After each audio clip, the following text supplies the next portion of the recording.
보험에 대한 이제 일반적인 상식이 네. 해지하면 손해다. 네. 무조건 들고 있어라. 네. 이렇게 얘기하는데 그런 네. 거야? 아니면 이런 보험은 해지하는 게 낫다. 이런 것도 네. 있을까요? 네.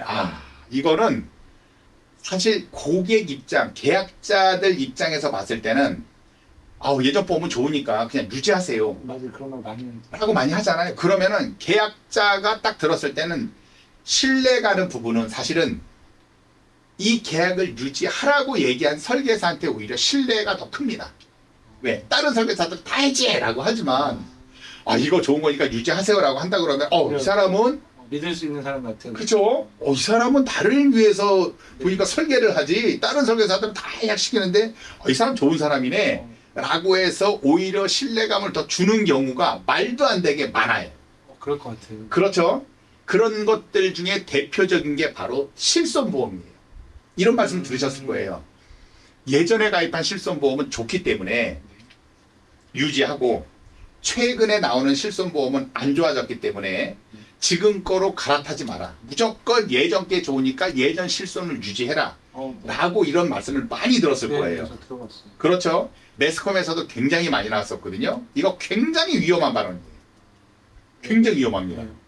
물론 예전 실비가 지금 실비하고 비교해봤을 때 예전 실비가 그 계약자들한테 뭐 본인 부담금, 내가 부담해야 되는 돈들이 있거든요. 그런 것들에 대해서 예전에는 하나도 없이 100%다 해줬었어요.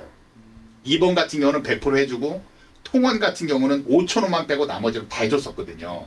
물론 한도가 예전 거는 10만 원으로 정해져 있지만 어찌됐건 통원을 했다 그러면 하루 5천 원 빼고 다 해줬고 이번 같은 경우는 아예 자기 부담금도 1원도 없이 다 해줬단 말이에요. 근데 지금 같은 경우에 있어서는 자기 부담금이 20% 30%로 높아졌어요.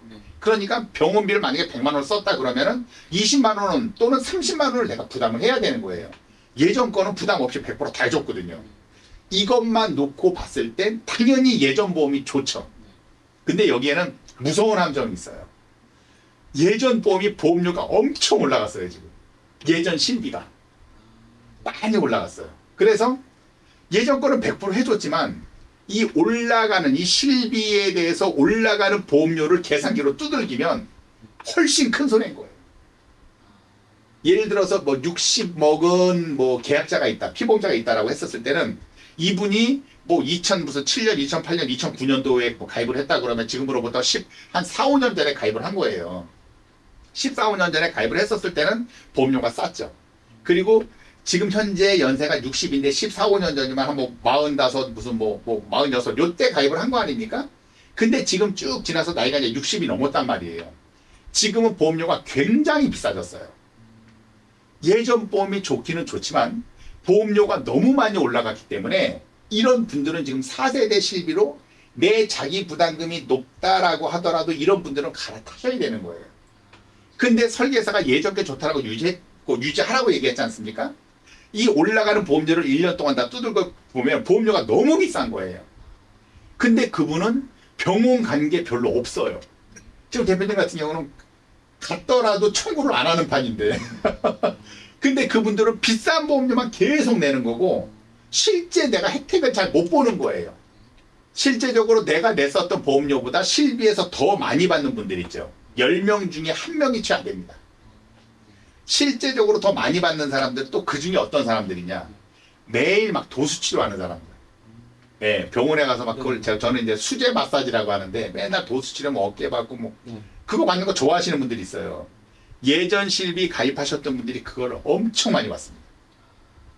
그러니까 우리나라에 보험금 지급되는 걸 보면 10명 중에 1명한테 지급되는 보험금이 9명을 합친 것보다 많습니다. 그 10%가 굉장히 보험을 많이 빼먹어요. 그러니까 예전 보험 가입했었던 사람들도 원래 보험료가 이렇게 올라가면 안 되는 건데 그 중에 1명이 너무나 많은 거를 보험금을 타내니까 이분들이 같이 덩달아 올라가 버리는 거예요. 그거는 계약 당시에 네. 몇 년 동안 한 달에 얼마씩 낸다 이렇게 약정되어 있는 게 아니라 갱신형처럼 걔들 그냥 실비는 무조건 갱신형이에요. 네, 무조건 갱신형. 네. 그렇게 하다 보면은 설계사는 그런 얘기를 하죠. 아니 예전 실비가 좋다. 좋은 거는 맞아요. 자기 부담금이 없거나 5천 원만 내면 되니까. 좋은 거는 맞지만 이 사람들이 지금 이 올라간 보험료를 내는 것 때문에 너무 힘들어하는 거. 힘들어하는 거는 설계사가 신경을 쓰지 않는 거예요. 왜? 이 사람이 전환을 시켜준다고 하더라도 이거는 수당이 없거든요, 실비는. 그러니까 예전 걸 좋다라고 얘기하는 거예요. 그거는 잘못된 거거든요. 그 예전 거랑 비교하는 거 설명 듣다 보니까 네. 아까 그 보험사마다 조금 다르지 않아요라고 했는데 비슷비슷하다라고 말씀 주셨는데 그때 못 여쭤봤던 게 우체국과 일반 보험사가 다르다 이 말도 또 사람들이 많이 많이 하는 것 있죠. 같아요. 네네, 많이 있죠. 실제 그런 거예요? 아니면 우체국 그냥 다 비슷비슷한 거예요? 큰 차이가 있어요. 어떤 네. 차이? 우체국 같은 경우에 있어서는 이게 이제 국가에서 운영을 하다 보니까 우체국에서 만약에 보험금을 지급을 안 했다. 그러면은 이거에 대해서 민원을 어떻게 들 수 있냐. 얘네들은 소속이 행정안전부 소속이에요. 그러니까 정부기관에다가 안 준다고 얘기를 해야 되는 거예요. 근데 그쪽 사람들이 전문가가 아니거든요. 보험에 대한 전문가가 아니란 말이에요. 그럼 어떻게 돼 있느냐. 그냥 안 주면 그냥 끝나는 거예요. 그러면 이건 무조건 민사소송을 해야 돼요. 소송을 해서 받아내야 되는 거예요. 우체국은. 반면에 보험사는 관리감독기관이 금융감독원이에요. 그러니까 보험금을 안 준다 그러면 금융감독원에다가 민원을 제기를 하면 금융감독원에서 합당하게 지급을 안 하는 건지 아니면은 뭐 그런 것들에 대한 판단을 금융감독원에서 하고 해당 보험사에다가 의견을 전달하는 거예요. 빨리 줘. 라든가 안 준다면 왜 안 주는지에 대한 이유를 우리한테 보내라고 해서 나름대로 관리 감독의 기능이 있어요. 민간이 더 좋은 거네요. 그러면 네? 민간 우체국보다 일반 보험사가 더 좋은 거네요. 그런 것들은 이미 많이 나와 있어요. 그러니까 우체국은 끝까지 안 준다 그러면 소송해야 돼요.